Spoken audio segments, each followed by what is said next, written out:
Shalom Bapak Ibu. Halo Shalom, apa kabar? Sekali lagi Shalom. Wow, keren. Selamat Paskah. Selamat kebangkitan Kristus. Kristus sudah bangkit bagi kita untuk maut dikalahkan. Maut dikalahkan itu berarti kalau kita percaya kepada Kristus, berarti kita juga sudah mengalahkan maut. Amin. Ya. Kalau maut sudah dikalahkan oleh Kristus dan kita percaya kepada Kristus sebagai Tuhan dan Juru Selamat yang mengalahkan maut, maka gini, kita juga sudah mengalahkan maut. Nah, hari ini saudara-saudara dan saya, Bapak Ibu dan saya hidup di dalam kehidupan bersama dengan Yesus, kehidupan kemenangan bersama-sama dengan Kristus. Kalau hari ini saya bilang gini, hari kemerdekaan kita, yang setuju katakan amin. Merdeka! Merdeka! Haleluya. Kita merdeka dong, merdeka dari dosa. Amin. Kita semua merdeka dari dosa karena apa? Karena Yesus mati dan dia bangkit bagi kehidupan kita. Kalau dia nggak bangkit, sia-sialah kehidupan kita.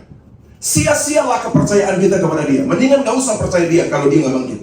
Tapi puji syukur, puji Tuhan, Yesus bangkit pada hari yang ketiga.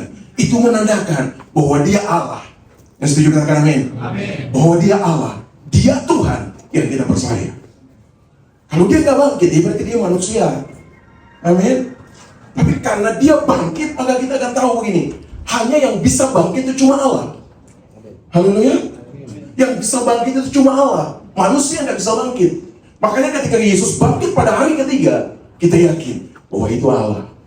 Dan sebelum orang-orang yang percaya, sebelum Yesus lakukan itu pun mereka udah percaya bahwa Yesus itu Allah.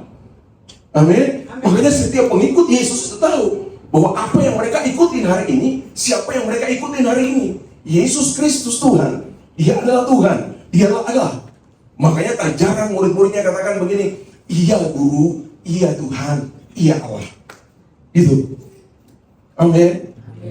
Jadi dia lebih lagi menyatakan dirinya sebagai Allah ketika dia bangkit dari antara orang mati. Saudara, saya review sedikit ke belakang. Pada hari Jumat kemarin kita memperingati kematian Kristus. Saudara tahu kematian Kristus itu membuat kita semua harus malu di hadapan Dia. Nah, kita semua harus malu di hadapan Dia. Kenapa? Karena semua dosa kita itu ditimpakan bagi Dia. Dengar? Semua dosa kita itu ditimpakan bagi Yesus yang tidak berdosa. Jadi semua kita, dosa kita itu ditimpakan bagi Dia di atas kayu salib. Wow. Sehingga terakhir dia bilang begini, sudah selesai. Tetelestai. It finished. Selesai. Apa yang dia kerjakan bagi kita, itu sudah selesai. Haleluya. Saudara dan saya punya dosa, sudah dibebaskan oleh Kristus. Amen. Kalau sudah dibebaskan, jangan berbuat dosa lagi. Amin. Tapi masih nggak buat dosa? Masih nggak? Dari pagi sampai sekarang masih nggak? Loh, kenapa? Sudah ditebus kok masih lagi? Halo? Kan konsep dosa dari Alkitab itu apa? Konsep dosa Alkitab begini, sesuatu yang jahat timbul dari hatimu, engkau sudah berdosa. Yang setuju dengan amin? Pagi tadi masih mikir orang-orang yang itu dalam hati nggak? Pasti nggak? Dalam hati pas bangun, Api lagi ngapain sih? Itu sudah berdosa. Iya, itu sudah berdosa. Iya, konsep dosa kan begitu.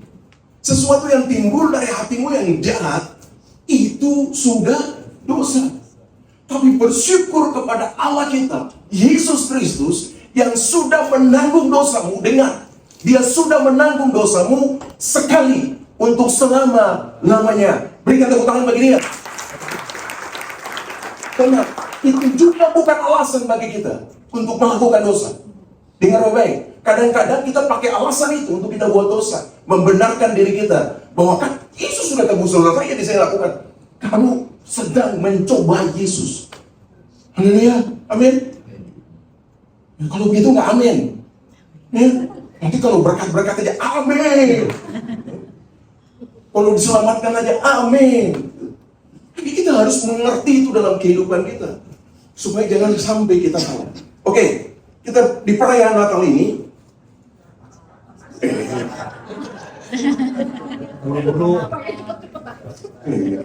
mana Pak Yusak itu? Ketua wanita ini cepat-cepat Natal ya. Padahal ini tulis di sini lu Paskah gede-gede ini. Di perayaan Paskah ini tema kita itu tadi, the power of His resurrection, kuasa kebangkitannya. Saudara tahu bahwa Yesus bangkit itu dia punya kuasa. Amin. Jadi kita akan bicara tentang kuasa kebangkitan Kristus. Dari palungan sampai kepada salib merupakan satu perjalanan kasih Yesus bagi setiap umat manusia. Kebangkitannya mempertegas bahwa kuasa dan kasihnya tetap ada bagi manusia. Ya, jadi dari palungan sampai ke salib itu adalah perjalanan kasih dari Kristus. Dan saudara lihat, ya, bagi siapa? Bagi kita semua. Dia bisa menyembuhkan orang, dia bisa memberi makan 5.000 orang, yang sakit sembuh, yang mati bangkit. Itu sebenarnya kasih Tuhan bagi manusia. Bukan dia menunjukkan kuasanya, ya, tapi kasihnya yang dia curahkan bagi manusia, supaya manusia itu bisa sadar bahwa yang dia percaya Yesus Kristus itu adalah pribadi kasih. Makanya ditunjukkan itu dari palungan sampai ke salib.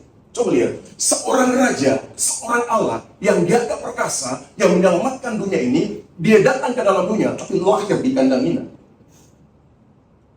Halo? Dia lahir di kandang hina. Saudara, kalau kita hidup zaman itu, mungkin nggak percaya. Haleluya. Makanya bersyukur kita hidup zaman sekarang ini. Jadi banyak pengalaman-pengalaman iman yang sudah disaksikan bagi kita, sehingga kita percaya kepada Kristus. Yang setuju katakan amin. Ya kan? Kalau kita hidup zaman itu, mungkin kita akan nggak percaya. Bahkan mungkin kita akan seperti orang-orang lain. Ya, yang akan memfitnah dia, yang akan menuduh dia, yang akan mungkin menghindari dia. Karena seorang raja, seorang Tuhan lahir di kandang hina. Kenapa dia harus lahir di sana? Dengan semua karena kasih. Amin. Coba kalau dia lahir di istana, kira-kira orang yang tukang jualan di pasar bisa nggak ketemu dia? Susah kan? Ya kan? Orang-orang di jalan itu bisa ketemu dia nggak bisa. Orang-orang yang yang memang pangkat-pangkat yang tinggi sih bisa ketemu dia kalau dia lahir di sana. Tapi kenapa dia bisa lahir di? Karena itu bentuk kasih, supaya dia mau semua orang bisa datang kepada dia. Yang tertinggi sampai terendah, semua bisa hadir di situ. Amin. Itu bentuk kasih Tuhan bagi kita.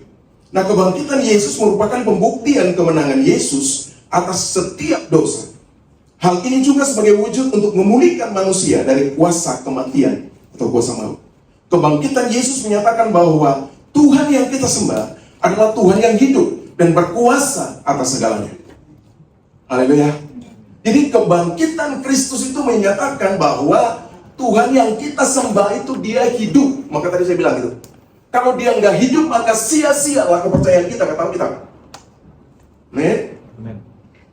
Jadi kebangkitan itu menunjukkan bahwa dia Allah. Dia Tuhan. Jadi apa yang kamu sembah, apa yang kamu percaya itu nggak salah. Karena kita percaya kepada Allah. Kita percaya kepada Yesus Kristus sebagai Tuhan dan Juru Selamat kita. Dan sudah mati, bangkit untuk menyelamatkan dosa kita. Amin. Gini, kalau dia nggak bangkit, percuma. Ngapain? Mati doang. Percuma kan? Dia bangkit. Ya, itu berarti dia biasa aja, manusia biasa. Tapi Allah menunjukkan kasihnya. Menunjukkan bahwa ini aku adalah Allah. Nah, saudara yang kekasih dalam Tuhan Yesus, Kita belajar ini dalam kehidupan kita supaya kita bisa mengerti. Ya, Paskah sebagai kemenangan. Paskah adalah bukti atau bukti bahwa Kristus telah mengalahkan maut dan dosa, sehingga kita juga dapat memiliki kemenangan dalam hidup kita. Kebangkitan Kristus adalah jaminan hidup kita kekal bersamanya. Jadi kebangkitan Kristus itu adalah jaminan hidup kekal bersama Kristus. Haleluya. Jadi kalau hari ini Bapak Ibu percaya bahwa Yesus Kristus Tuhan dan Juru Selamat, Dia sudah mati dan bangkit bagi kita, kita punya jaminan hidup kekal bersama-sama dengan Dia. Haleluya, amin.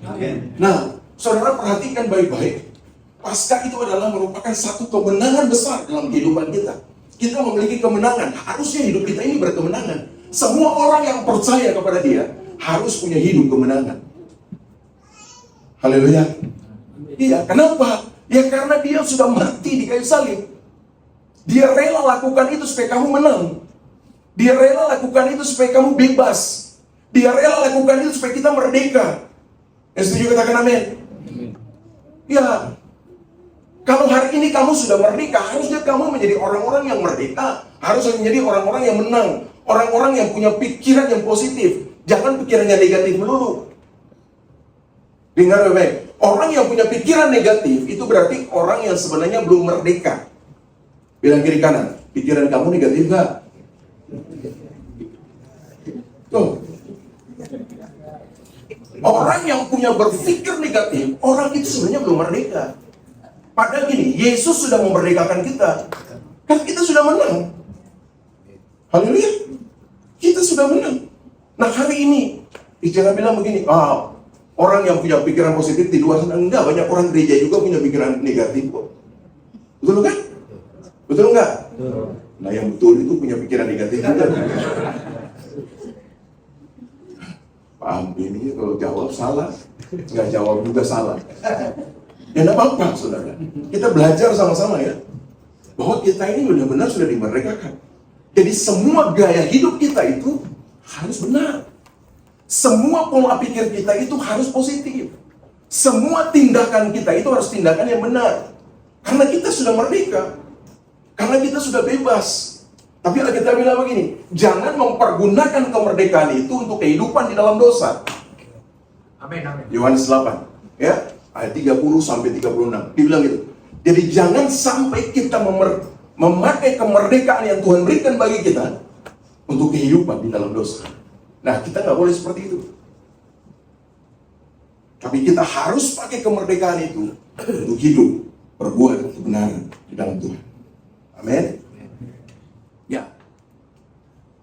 Kita lihat, Paskah sebagai pengampunan dosa. Paskah adalah perayaan pengampunan dosa melalui pengorbanan Kristus di kayu salib. Melalui Paskah kita diingatkan tentang kasih, keadilan, kuasa Allah yang telah mengampuni dosa-dosa kita. Kebangkitan Kristus memberikan kita kesempatan untuk memulai hidup baru di dalam Dia. Dan setuju katakan amin. Tadi saya bilang kan, ketika Yesus mati di kayu salib, Dia menebus setiap dosa kita. Jadi ada pengampunan dosa di situ. Ketika Dia bangkit dari antara orang mati, Dia mengalahkan kuasa dosa itu. Jadi kuasa dosa itu sudah tidak lagi berkuasa atas hidup kita. Dan setuju katakan amin. Amin. Kuasa dosa itu sudah tidak lagi berkuasa atas hidup kita. Kalau kuasa dosa sudah tidak berkuasa atas hidup kita, harusnya hidup kita benar di hadapan Tuhan. Haleluya. Tidak dikuasai lagi oleh dosa, tapi kita dikuasai oleh kebenaran. Hari ini saya khotbah, ya berharap sih nggak ada lucu-lucu dong, ya. Harusnya serius nih. Amin. Kalau sedikit-sedikit nggak apa-apa, supaya jangan saudara nguap-nguap. Nah, jadi Paskah itu sebagai pengampunan dosa. Kita kenal Paskah itu sebagai pengampunan dosa. Nah, Paskah sebagai kebangkitan kita sebagai ciptaan baru. Nah, ini keren, saudara.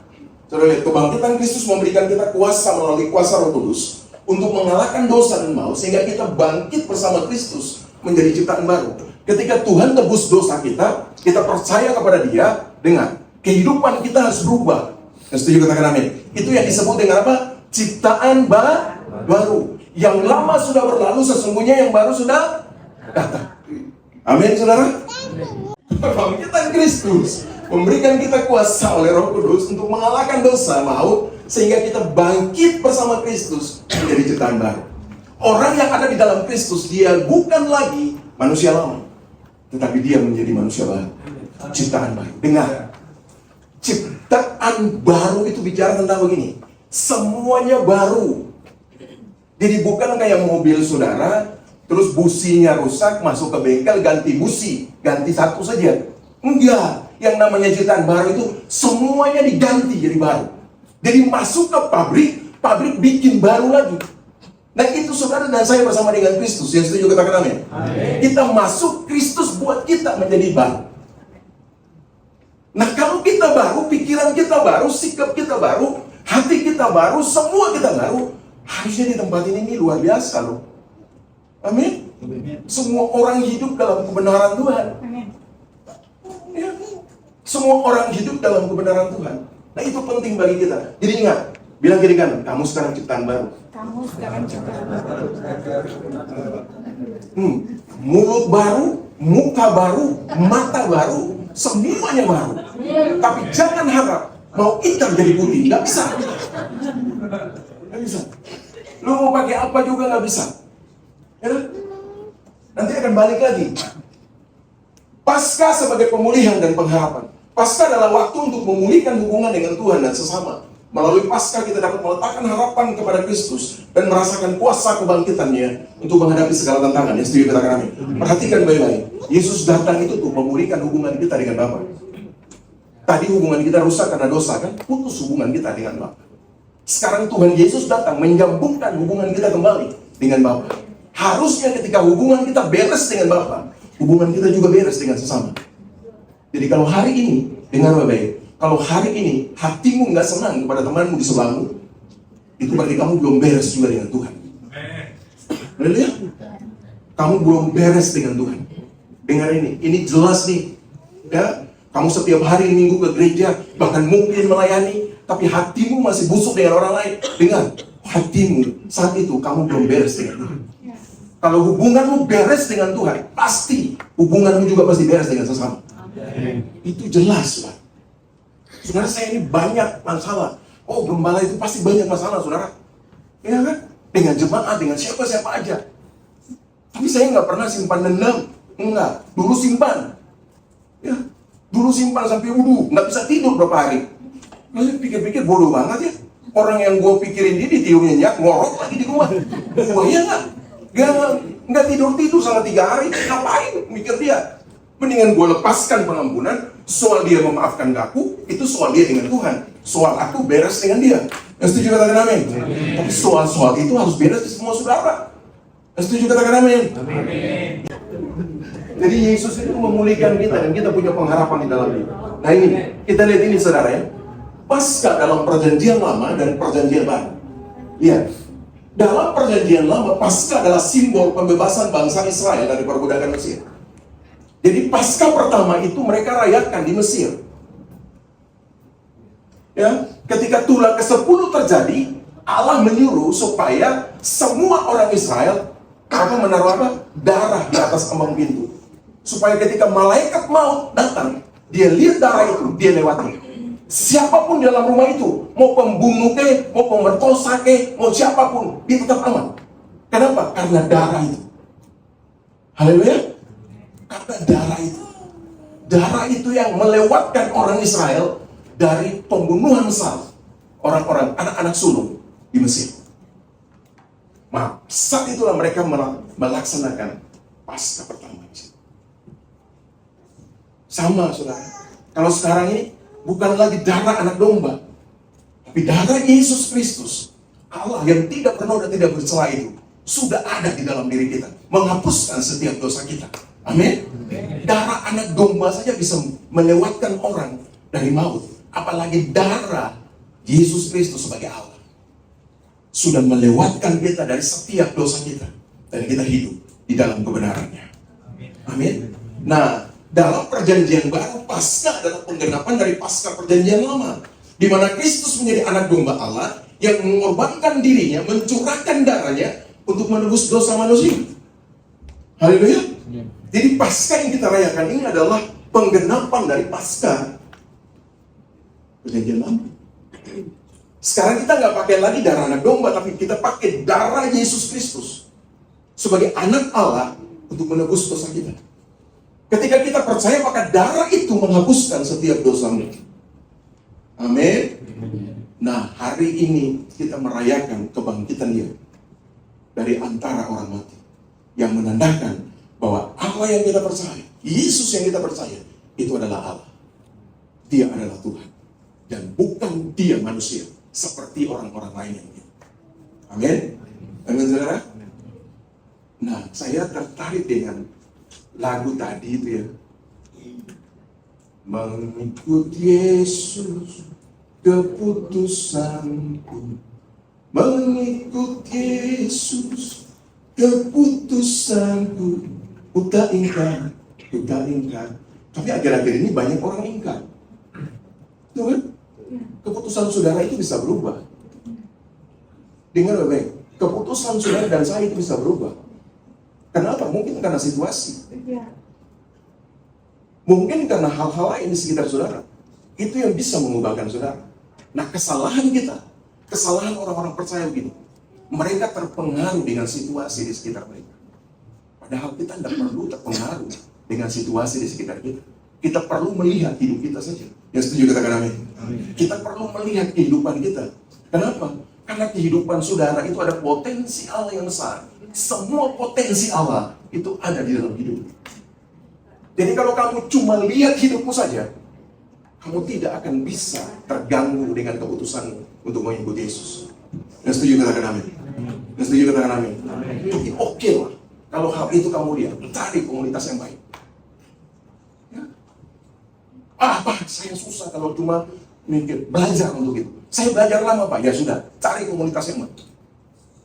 Tapi kadang-kadang di dalam komunitas pun kayak gitu kan. Ada orang yang benar, ada orang yang baik, ada orang yang tidak baik sama sekali. Betul kan? Dia masuk di situ. Nah, saudara harus berpikir juga. Makanya ketika pola pikir kita dirubah menjadi pola pikir kebenaran, kita harus rubah gini. Semua dalam rancangan Allah itu pasti baik. Jadi kalau orang yang tidak baik datang ke kita tahu begini. Tuhan izinkan ini bagi saya untuk membina saya atau memproses hidup saya supaya saya jadi baik. Amin. Jadi jangan saudara-saudara cepat-cepat nolak ini, tiba-tiba ada yang ini suka. Ini sorry. Kadang-kadang begitu kan. Suka mau bilang pinjam uang nggak enak. Suka datang cari sesuatu dari kita gitu ya. Yesus suka datang cari sesuatu ke komunitas itu, suka datang cari sesuatu gitu. Dan jangan gini, jangan cepat-cepat untuk nolak itu. Bisa saja Tuhan izinkan itu terjadi dalam hidup kita. Supaya kita diproses untuk jadi sabar, kita diproses juga untuk mengasihi, dan orang itu juga diproses di dalam komunitas itu. Amin. Sehingga dia jadi benar. Sehingga motivasi dia datang ke komunitas itu jadi benar. Amin, saudara? Amin. Tapi kalau saudara, makanya saudara perlu intim dengan Tuhan. Supaya tahu keputusan, supaya tahu rancangan Tuhan. Kalau Tuhan bilang begini, bisa aja Tuhan bicara bagi saudara. Haleluya. Nah, bagaimana Tuhan bisa bicara bagi saudara kalau saudara tidak intim dengan dia? Perlu intim dengan dia supaya bisa dengar suara dia. Haleluya. Dia bisa bicara juga dari firman Tuhan. Amin. Itu jelas. Jadi kalau saudara bilangin, Pak, kita bisa dengar firman, bisa dengar suara Tuhan di mana? Nomor 1 firman. Ya? Nomor 1 firman Tuhan. Ya, itu penting itu. Jangan salah.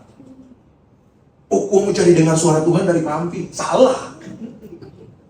Saya mau cari suara Tuhan dengar dari hamba Tuhan yang itu. Salah.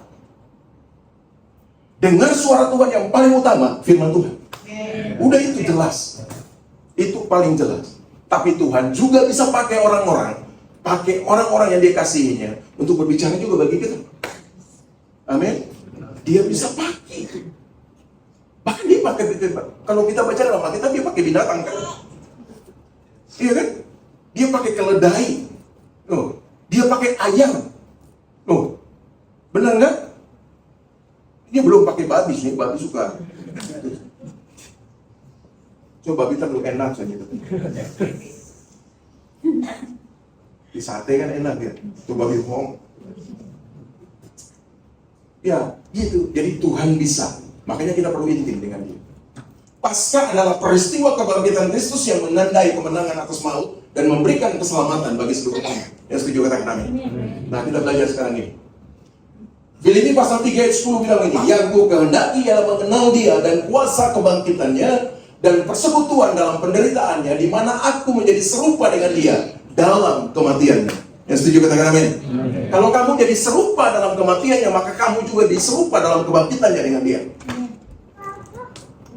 Sekali lagi dengar, kalau kita menjadi serupa dalam kematiannya dengan dia, maka kita juga menjadi serupa dalam kebangkitannya juga dengan dia. Jadi kalau ketika dia bangkit, itu berarti saudara dan saya bangkit juga. Haleluya. Artinya dosa kita sudah ditanggung dan dosa kita sudah dilepaskan oleh dia. Haleluya saudara. Nah, belajar. Yang pertama, hidup baru. Hidup yang baru dalam Kristus. Firman Tuhan katakan begini, Roma pasal 6, 4-6 dan ayat 11. Dengan demikian kita telah dikuburkan bersama-sama dengan dia oleh baptisan dalam kematian, supaya sama seperti Kristus telah dibangkitkan dari antara orang mati oleh kemuliaan Bapa, demikian juga kita akan hidup dalam hidup yang baru. Yang setuju katakan amin. Nah, sebab jika kita telah menjadi satu dengan apa yang sama dengan kematiannya, kita juga menjadi satu dengan apa yang sama dengan apa? Kebangkitannya. Ya, karena kita tahu bahwa manusia lama kita turut disalibkan, supaya tubuh dosa kita hilang kuasanya, agar jangan kita menghambakan diri lagi kepada dosa. Ayat 11 bilang ini, demikianlah hendaknya kamu memandangnya, bahwa kamu telah mati bagi dosa, tetapi kamu hidup bagi Allah dalam Kristus Yesus. Yang setuju katakan amin. Jadi saudara perhatikan baik-baik, kita harus hidup yang baru di dalam Kristus. Ya, kita harus hidup baru di dalam Kristus. Ketika kita hidup baru di dalam Kristus, Kristus yang adalah Allah itu sendiri, dia akan membangkitkan kita, ya, bersama-sama dengan dia, sehingga kita menjadi ciptaan baru yang tadi. Kebangkitan Yesus merupakan dasar iman dalam kekristenan, dan ini sebagai bukti Injil yang kokoh bahwa Yesus telah mati, bangkit, hidup, dan naik ke surga. Kayu salib menjadi saksi bagaimana dosa manusia itu dipakukan dalam tubuh Kristus. Ya, dan kubur kosong menyatakan kemenangan atas dosa melalui kebangkitannya. Kuasa kebangkitannya bukan hanya cerita dan sejarah yang pernah terjadi, jadi melainkan kuasa yang terus bergerak sampai hari ini.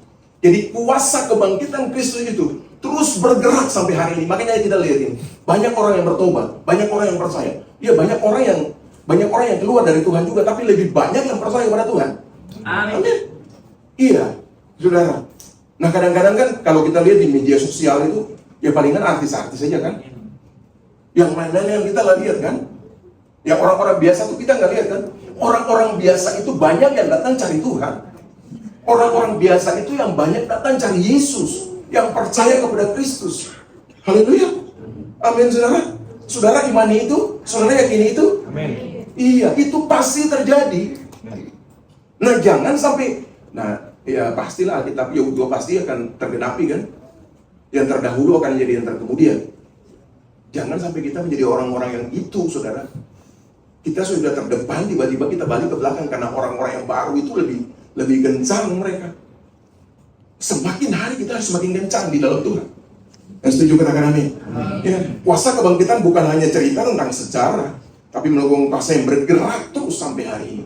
Kuasa kebangkitan bekerja dalam diri setiap orang percaya untuk menguduskan, memahami kasih Allah yang tidak terbatas dan kekuatan untuk menanggung segala perkara di dalam Kristus. Jadi kuasa kebangkitan itu berikan kuasa bagi kita dalam setiap tantangan, sehingga kita mampu untuk berdiri tegak dalam setiap situasi. Amin. Dalam setiap situasi. Jadi mari Bapak Ibu yang kekasih dalam Tuhan Yesus, kita belajar itu dalam kehidupan kita. Kuasa kebangkitan membawa manusia untuk memiliki hidup yang baru dalam Kristus. Kehidupan yang lama dalam dosa sudah mati bersama dengan kematian Kristus. Dan hidup yang baru dengan kemenangan dalam kebangkitan Kristus. Nah, saudara harus tahu itu. Dan kita lihat transformasi hidup yang baru dalam Kristus seperti apa. Transformasi hidup yang baru dalam Kristus. Coba lihat. Yesus dihukum. Dengar. Supaya apa? Supaya kita diampuni. Amin. Ya, Yesus dihukum supaya kita diampuni. Sorry, saya harus bolak balik kayak gitu.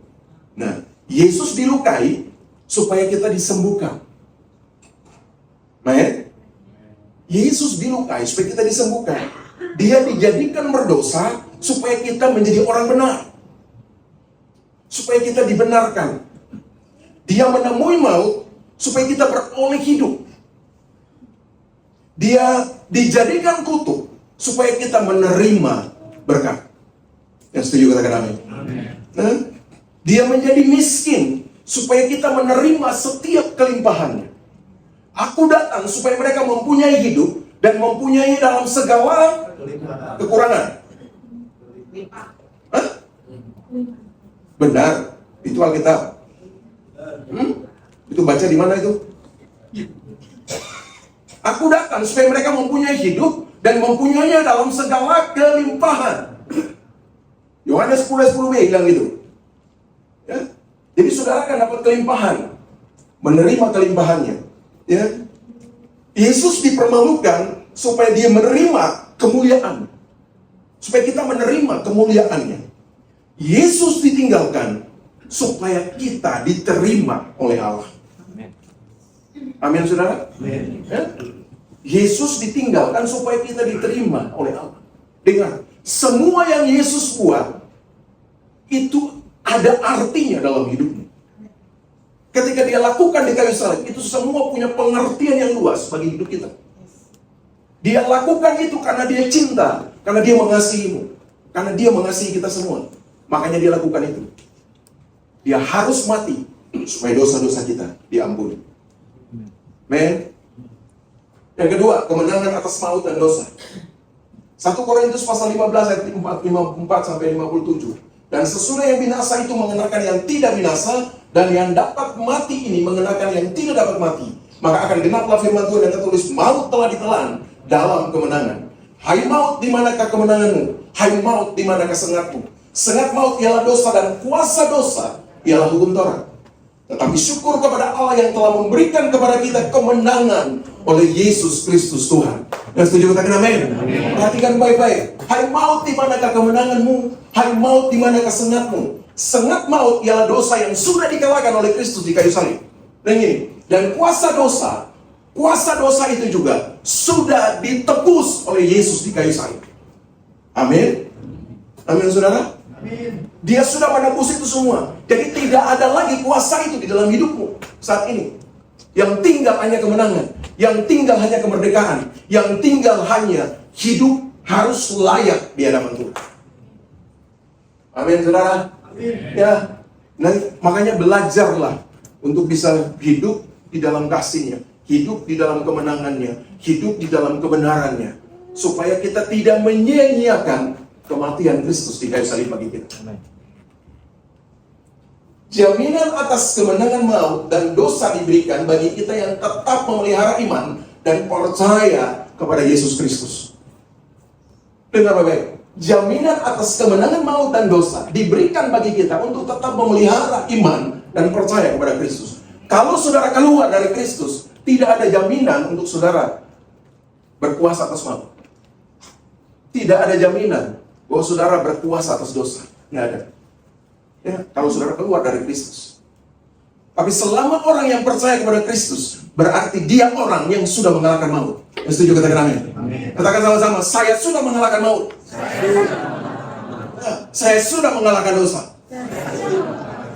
Hari ini. Bilang, hari ini. Saya berjanji. Saya akan hidup benar. Tidak akan berbuat dosa lagi. Benar ya, janji ya. Malaikat catat baik-baik. Tuhan bersama-sama dengan kita hari ini. Ya. Yang terakhir, pemuji-pemuji maju yuk. Kekuatan dalam pengharapan. Ya. Jadi kuasa kebangkitan itu membuat kita kuat di dalam pengharapan. Firman Tuhan katakan ini 1 Petrus 1 ayat 3 sampai 4. Terpujilah Allah dan Bapa Tuhan kita Yesus Kristus, yang karena rahmat yang besar telah melahirkan kita kembali oleh kebangkitan Yesus Kristus dari antara orang mati kepada suatu hidup yang penuh pengharapan, untuk menerima suatu bagian yang tidak binasa, yang tidak dapat cemar, dan yang tidak dapat layu, yang tersimpan di sorga bagi kamu. Saudara lihat ini. Jadi kita ini orang-orang yang hidup di dalam kemenangan bersama-sama dengan Kristus. saat manusia diperhadapkan dengan hidup dalam ketidakpastian, maka kebangkitan Yesus memberikan solusi bahwa ada pengharapan yang pasti di dalam Yesus. Sehingga setiap orang percaya mampu memelihara masa depan yang penuh dengan pengharapan. Kekuatan pengharapan kita adalah karena rahmat yang besar, dengan dilandasi iman percaya akan kebangkitannya, sehingga kita menerima tuntunan untuk sampai kepada destiny, tujuan yang Tuhan taruh dalam hidup kita. Nah, kebangkitan Yesus menjadi bukti bahwa eksistensi kerajaan Allah terus dinyatakan di muka bumi. Oleh sebab itu, setiap warga kerajaan yang menerima kuasa kebangkitannya memiliki pengharapan akan kemuliaannya di dalam Kristus Yesus Tuhan kita. Jadi saudara lihat, kebangkitan Yesus itu menjadi bukti bahwa eksistensi Allah atau kerajaan Allah itu terus bergerak di dalam kehidupan kita. Amin. Orang-orang yang sudah ditebus, harus terus menyatakan kebenaran itu bagi dunia. Ya? Jangan sampai orang lari dari Tuhan, lalu kita kata-katain. Halo, salah siapa juga? Itu salah kita juga. Setuju katakan amin. Setuju katakan amin. Kita kadang-kadang salahin orang lain, padahal diri kita sudah ambil bagian di sana belum? Untuk menyatakan kebenaran bagi orang lain, supaya orang lain yang sudah percaya Yesus tetap teguh di dalam Dia. Jangan sampai karena andil kita orang bisa keluar dari Tuhan. Halo, betul kan? Jangan sampai andil kita orang bisa lari dari Tuhan, lalu kita maki-maki orang yang lari dari Tuhan, padahal nggak tahu itu andil kita juga.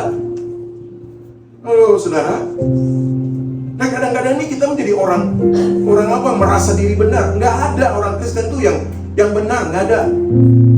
Nggak ada orang Kristen itu yang layak, nggak ada. Nggak ada orang Kristen itu yang kudus, nggak ada. Nggak ada sama sekali. Yang ada, kamu dibenarkan. Amin. Yang ada, kamu dilayakkan. Amin. Yang ada, kamu dikuduskan. Oleh siapa? Oleh darah Yesus. Itu semua karena Yesus, bukan karena kamu, bukan karena kita, tapi semua karena Kristus. Makanya kita bisa hidup sampai hari ini. Amin saudara. Mengerti kah? Sudah mengerti? Dari awal sampai akhir tadi? Benar. Saya panggil satu orang di sini untuk bicara tentang itu. Halo? Sudah mengerti ya?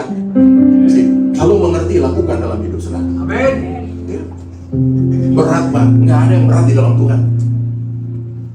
Nggak ada yang berat di dalam Tuhan. Kamu tinggal minta dari Tuhan. Tuhan berikan kekuatan bagi doaku jalan. Pasti bisa. Pak, aku susah loh memaafkan dia karena dia udah maki-maki. Nggak perlu, kamu bisa. Cuma kamu nggak mau aja. Betul? Amin? Betul kan? Yang haleluya tuh hati-hati.